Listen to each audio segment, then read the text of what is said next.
Yop, donc salut à tous, j'espère que vous allez bien et pour ma part ça va super. Donc aujourd'hui on se retrouve pour parler des grands corsaires et de leur futur et ceux qui vont devenir dans le futur. Cette idée de vidéo m'a été donnée par un abonné, donc n'hésitez pas à faire comme lui et à me donner des idées, je les ferai si je peux et on peut directement commencer. Avant que la vidéo commence, je vais vous faire un petit rappel, ça fait quand même du bien. Donc la première apparition d'un grand corsaire s'est fait dès le chapitre 23. Et bien sûr, on sait tous que c'est Mihawk.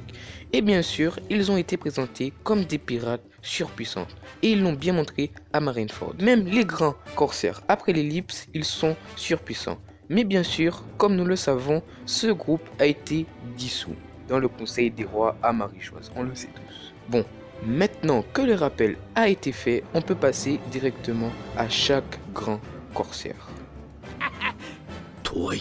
Donc pour Baggy, je le vois bien dans la future Grande Guerre. Parce que comme nous le savons, la marine est venue dans la base où se trouve Baggy. Pour ma part, j'ai deux hypothèses. La première, c'est qu'il se fait capturer et il retourne à Appledown. Mais peut-être que ça ferait un peu répétitif. Et la deuxième, c'est qu'il arrive à s'enfuir et que pour se venger de la marine, il retourne à Marineford où il va se battre avec ses hommes, où il va faire un petit peu le bordel. Et peut-être encore dans la guerre, il arrive à éveiller son fruit qui lui permettra de faire des trous dans son corps pour que les balles passent à travers de lui. Pour Mihawk, je pense aussi qu'il va aller à Marineford et il va se battre contre Shiryu. Oui, je pense que Barbe Noire va venir à Marineford. Bref, on n'est pas venu parler de lui. Donc il va aller à Marineford et il va se battre contre Shiryu. Je pense qu'il va gagner, mais va être affaibli. Oui, je ne fais pas partie de la team que Shiryu va devenir le meilleur épéiste. Donc il va être affaibli et va partir de Marineford. Pour son potentiel de combat, je pense pas qu'il va devenir plus fort, mais je pense que pendant la guerre, il va nous montrer son réel niveau contre Shiryu. Et bien sûr, j'ai oublié de préciser, mais Mihawk va se battre dans l'équipage de Shanks. Pour Doflamingo, on sait qu'il est enfermé à Appledown. Et je pense aussi qu'il va s'évader et qu'il va aller à Marineford. Et l'autre option, c'est qu'il va s'évader et qu'il va partir pour aller dans le nouveau monde où il était. Et pour son éveil de fruits, il l'a déjà éveillé et son potentiel a déjà été évalué. Donc si il se bat à Marineford, il ne va rien nous montrer de nouveau. Pour Hancock, je pense qu'elle va venir aider Luffy à sauver son frère Sabo. Et oui, je pense qu'elle va venir à Marineford pour pas que Sabo se fasse tuer et pour pas que Luffy reparte encore comme il était à la mort de son frère.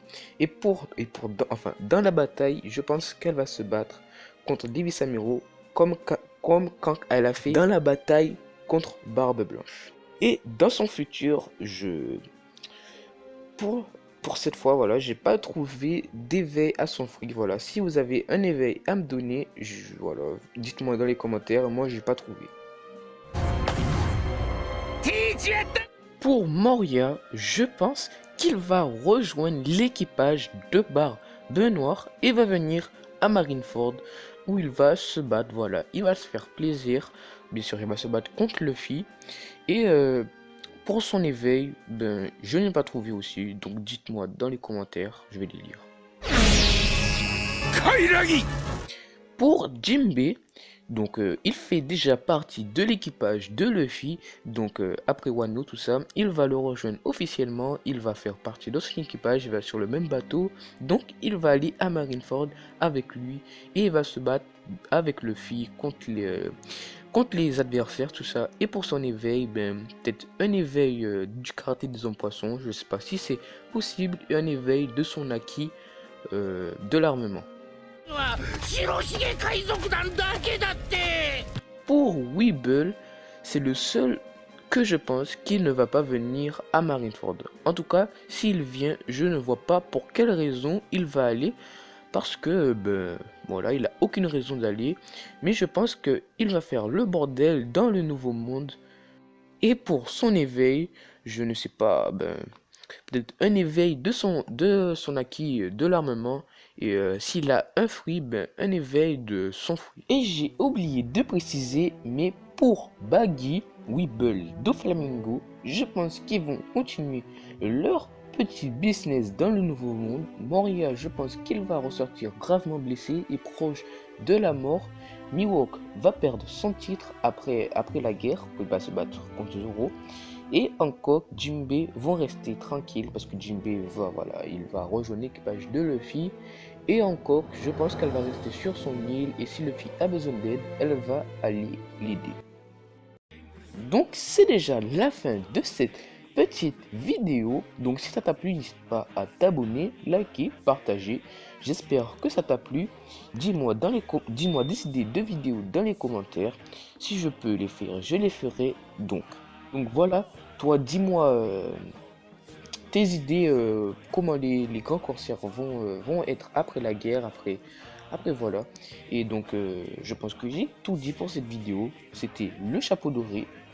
On se retrouve la prochaine fois, c'est-à-dire la semaine prochaine, pour une vidéo One Piece. Allez, à la semaine pro.